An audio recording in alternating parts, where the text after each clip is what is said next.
अच्छे से मन लगा के पढ़ाई करना, और किसी चीज की जरूरत हो तो मुझे बोलना।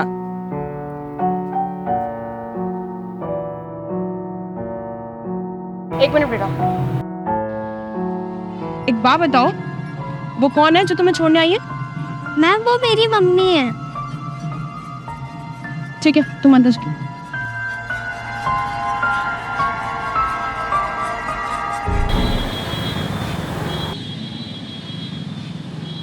एक्सक्यूज मी, ये आपका बच्चा है?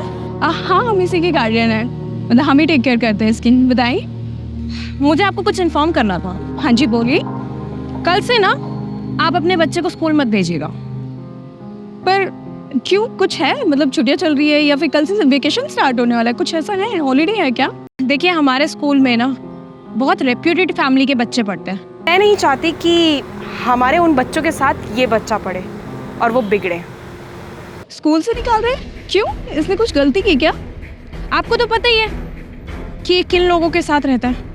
देखिए मैम, आप कुछ गलत समझ रहे हैं। मैंने आपको कहा ना कि आपको अपने बच्चे को स्कूल भेजने की कोई ज़रूरत नहीं है, क्योंकि मैं बिल्कुल भी नहीं चाहती कि इसका असर और बाकी बच्चों पे पड़े। देखिए, ये हमारे स्कूल की रेपुटेशन की बात है, इसीलिए मैं आपसे कह रही हूँ कि आप यहाँ से जाइए। ठीक है मैम, मैं समझ गई हूँ कि आप क्या कहना चाह रहे हो। ठीक है, चलो रोहन।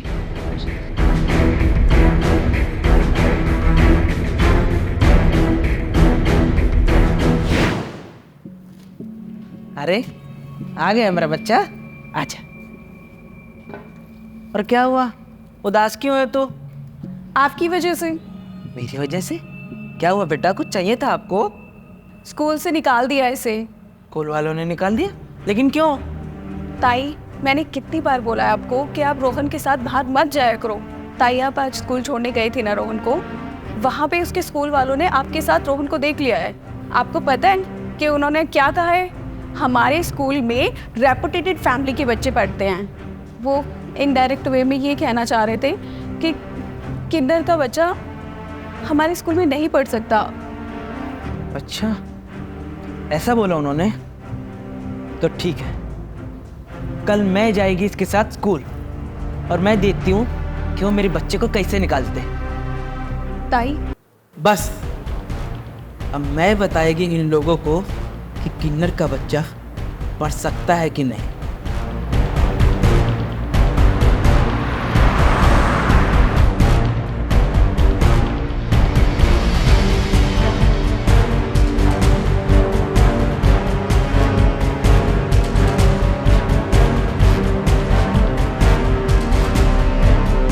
हाँ जी। मैंने सुना तूने मेरे बच्चे को स्कूल से निकाल दिया। हाँ, निकाला मैंने स्कूल से। क्यों? क्योंकि ये किन्नर का बच्चा है? जब तुम्हें ये बात पता थी तो तुम यहाँ क्यों आई? व्हाटएवर। तो मतलब आपके हिसाब से किन्नर का बच्चा स्कूल में नहीं पढ़ सकता? देखिए, मैंने ऐसा बिल्कुल नहीं कहा। आपके बच्चे को पढ़ने का बिल्कुल अधिकार है, लेकिन वो हमारे स्कूल में नहीं पढ़ सकता। आप अपने बच्चे को पढ़ाइए किसी और स्कूल में, पर यहाँ मत भेजिए। तुम्हारे स्कूल में ऐसा क्या है? देखिए, हमारे स्कूल में ना बहुत हाई प्रोफाइल और पढ़े लिखे माँ बाप के बच्चे पढ़ते हैं, ना कि आप जैसे लोगों के बच्चे। बस, जानती है मैं तेरे जैसे पढ़े लिखे लोगों को। तेरी जैसी किसी पढ़ी लिखी माँ ने ना इसको कचरे के ढेर में फेंक दिया था। पहले तो जोश जोश में बच्चे कर लेते हैं, और जब उनसे नहीं संभलते तो फेंक देते हैं कचरे के ढेर में।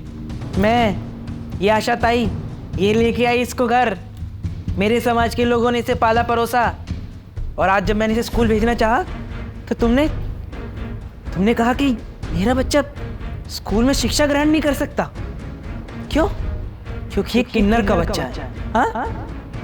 देखिए, आपने बिल्कुल सही कहा। आपके बच्चे का कोई कसूर नहीं है, पर आप मेरी बात समझने की कोशिश कीजिए। अगर मैं आपके बच्चे को अपने स्कूल में पढ़ने दूंगी तो बाकी के पेरेंट्स हमारे विरुद्ध हो जाएंगे। वो अपने बच्चों को यहाँ स्कूल में से निकाल लेंगे। मेरा इतना बड़ा स्टाफ है, वो कहाँ जाएंगे? मैं उनकी सैलरी कहाँ से लेके आऊंगी? और ये सब मैं सिर्फ आपके एक बच्चे के लिए करूं। इसीलिए मैं आपसे माफी चाहती हूँ, बहुत प्यार से बोल रही हूँ। आप अपने बच्चे को यहाँ से ले जाइए। यही तो दिक्कत है इस समाज की। अरे तुम लोगों ने हमें कभी सम्मान की नजर से देखा ही नहीं, हमेशा हमें अपने समाज से अलग माना। हम किन्नर हैं, इसमें हमारा क्या कसूर? हम जानबूझकर तो ऐसा नहीं करते। ऊपर वाले ने हमें जैसा बनाया, हमने खुशी खुशी इस जीवन को स्वीकार किया। मांग कर खाते हैं, नाच गा कर खाते हैं, लेकिन तुम्हारी तरह किसी में भेदभाव नहीं करते। लेकिन तुम लोगों ने इस शिक्षा के मंदिर में इसके साथ भी भेदभाव किया। मुझे तो लगा था कि इस समाज में बस हम लोगों को ही भेदभाव की दृष्टि से देखा जाता है। कम से कम इस शिक्षा के मंदिर में तो भेदभाव नहीं होगा। शिक्षा का तो हक सबका है ना। लेकिन नहीं, यहां भी भेदभाव, बस इसीलिए कि मैंने उसे पाला है। तो आप लोगों ने ये कहकर निकाल दिया कि ये एक किन्नर का बच्चा है। हाँ, है ये किन्नर का बच्चा। मैं हूं इसकी माँ और मैं पढ़ाऊंगी इसे। आप प्रिंसिपल है ना स्कूल की, मैं आपसे पूछती हूँ, क्या इस शिक्षा के मंदिर में ये भेदभाव होना चाहिए? क्या हमें या हमारे बच्चे को शिक्षा ग्रहण करने का अधिकार नहीं होना चाहिए? बिल्कुल सही कहा आपने कि शिक्षा का मंदिर है और यहाँ पे भेदभाव नहीं होना चाहिए। इसीलिए मैंने सोचा है कि आपका बच्चा इस स्कूल में पढ़ेगा। पर मैं आपसे हाथ जोड़ के माफ़ी मांगती हूँ। बिना सच्चाई को जाने मैंने बहुत कुछ बोल दिया। प्लीज़ मुझे माफ़ कर दीजिए। गलती तेरी नहीं है। इस समाज ने कभी हमें सम्मान की दृष्टि से देखा ही नहीं। अरे लड़ झगड़ कर सरकार से हमने ये नौकरी का अधिकार तो ले लिया, लेकिन ये सम्मान, ये इज्जत का अधिकार कौन देगा? इज्जत मांगने से तो नहीं मिलती। अरे हम आप लोगों की खुशियों में शामिल होते हैं, नाच गाते हैं, बधाई देते, लेकिन ये समाज, ये पढ़े लिखे लोग न जाने क्यों हमें अपने से अलग समझते हैं। हमारे अंदर भी वही खून है, वही जज्बात हैं जो आप लोगों के हैं। हमें भी महसूस होता है जब कोई हमें हिजड़ा या किन्नर कहकर बुलाता है, लेकिन हमने उसे भी स्वीकार किया। हमें कोई शर्म नहीं आती कि हम नाच गाकर कमाती हैं। हम किन्नर हैं, छाती ठोक कर कहते हैं, क्योंकि ये शरीर हमें उस ऊपर वाले ने दिया है और उसकी दी हुई हर चीज की हम इज्जत करते हैं। और रही इस बच्चे की, तो हाँ, मैं हूं इसकी मां।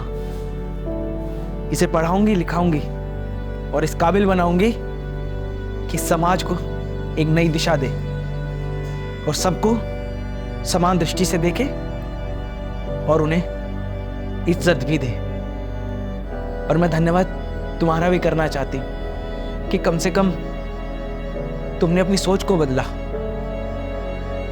हमारी बात को समझा, हमारे दर्द को समझा कि हम क्या महसूस करते हैं। अगर ये समाज भी बस थोड़ा सा समझ लेगा ना, तो हम भी तुम्हारी तरह सर उठाकर इस समाज में जा सकेंगे, तुम्हारी तरह इस कुर्सी पर बैठकर एक अच्छी नौकरी कर सकेंगे। कोई बात नहीं। बहुत बहुत धन्यवाद आपका कि आपने मेरे बच्चे को अपने स्कूल में एडमिशन दिया। चल बेटा।